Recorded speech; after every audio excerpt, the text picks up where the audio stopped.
دوستو السلام علیکم۔ Urdu news and media network کے تحت دین حق کے عنوان سے یہ نیا سلسلہ ہم نے شروع کیا ہے جو آپ کے سامنے پیش خدمت، جس کے تحت مختلف علماء کرام اور مفتیان کرام دینی مسائل پر لوگوں کے سوالات کا جواب دیں گے۔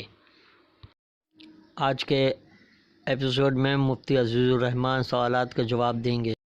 آئیے اس سلسلے کو آگے بڑھاتے ہیں۔ بسم اللہ الرحمن الرحیم۔ پونے سے ایک صاحب نے یہ سوال پوچھا ہے کہ ایسی مسجد جہاں صرف خاص لوگوں کو نماز پڑھنے کی اجازت ہو، وہاں نماز پڑھنا کیسا ہے؟ کیا شریعت اس بات کی اجازت دیتی ہے کہ مسجد میں صرف خاص لوگ ہی نماز پڑھیں؟ جیسا کہ آج کل حفاظتی نقطہ نظر سے کسی خاص مسجد میں عام لوگوں کے داخلے اور نماز کی ممانعت ہوتی ہے، کیا ذمہ داران مسجد کا یہ عمل درست ہے؟ جواب: دراصل مساجد کی تعمیر اور بنا کا مقصد اللہ تبارک و تعالیٰ کی عبادت ہے، لہذا کسی بھی انسان کو اس کی اجازت نہیں ہے کہ وہ لوگوں کو مسجد میں نماز پڑھنے سے روکے۔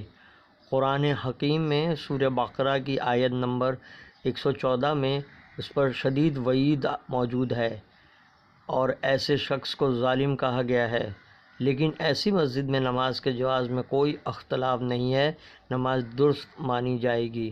اگر تحفظ کے پیش نظر پابندی لگائی جاتی ہے تو اس بات کی گنجائش تو معلوم ہوتی ہے، لیکن فی زمانہ ایسی تدابیر اختیار کی جا سکتی ہیں جس سے نمازیوں کو روکنے سے بھی بچا جا سکتا ہے اور تحفظ کا کام بھی بخوبی ہو سکتا ہے۔ دودھ شریک یعنی رضاعی بہن سے نکاح۔ زید نے بچپن میں اپنی خالہ کا دودھ پیا تھا۔ خالہ کی ایک لڑکی بھی تھی جو اس کی ہم عمر تھی، اس لحاظ سے وہ زید کی دودھ شریک بہن ہو گئی۔ خالہ کی دوسری لڑکیاں بھی ہیں، کیا ان میں سے کسی کے ساتھ زید کا نکاح درست ہو سکتا ہے؟ جواب: شریعت مطہرہ کا اصول ہے، نفس سے جو رشتے حرام ہوتے ہیں رضاعت سے بھی وہی رشتے حرام ہو جاتے ہیں۔ ہدایہ میں ہے رضاعی ماں اور رضاعی بہن سے نکاح جائز نہیں ہے، لہذا صورت معصولہ میں زید کا نکاح خالہ کی کسی لڑکی سے بھی درست نہیں ہے، چاہے وہ چھوٹی ہوں یا بڑی، کیونکہ خالہ کی تمام بیٹیاں زید کی رضاعی بہنیں ہیں، اس لیے ان کے ساتھ زید کا نکاح درست نہیں ہو سکتا۔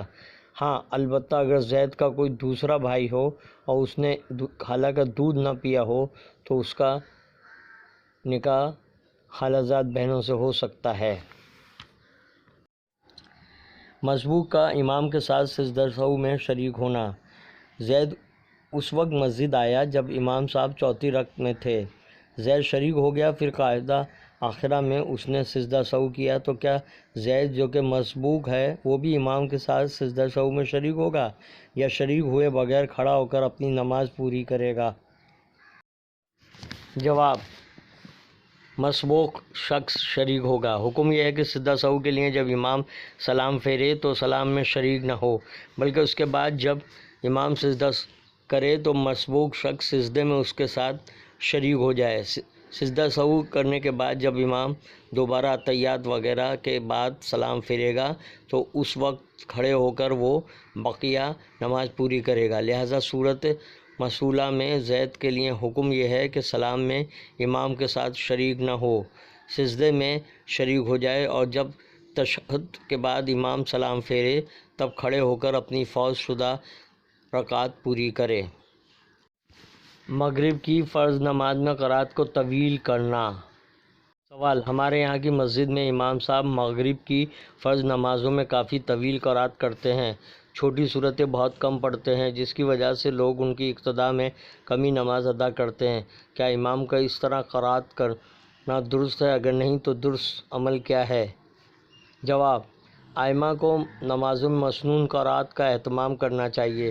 فجر اور ظہر میں طوال مفصل، عصر اور عشاء میں اوساط مفصل اور مغرب میں قصار مفصل پڑھنا چاہیے، جیسا کہ مسند احمد میں مذکور روایت ہے سے پتہ چلتا ہے کہ حضرت عمر رضی اللہ عنہ نے حضرت ابو موسیٰ اشعری رضی اللہ عنہ کو یہ ہدایت لکھ کر بھیجی کہ فرض اور ظہر میں طوال مفصل، عصر اور عشاء میں اوساط مفصل اور مغرب میں قصار مفصل صورتوں کی تلاوت کی جائے۔ لہذا صورت معصولہ میں امام صاحب کا یہ عمل درست معلوم نہیں ہوتا، خاص طور پر جب ان کا یہ عمل نمازیوں پر گراں گزر رہا ہو تو انہیں اپنے اس عمل کی اصلاح کرنا چاہیے اور مغرب کی فرض نماز میں قصار مفصل صورتوں کی تلاوت کا معمول بنانا چاہیے۔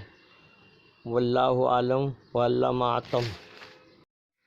دین حق کا یہ سلسلہ آپ کو کیسا لگا؟ آپ کے جواب کا انتظار رہے گا۔ آپ اپنے سوال ان باکس میں یا واٹس ایپ پہ کر سکتے ہیں۔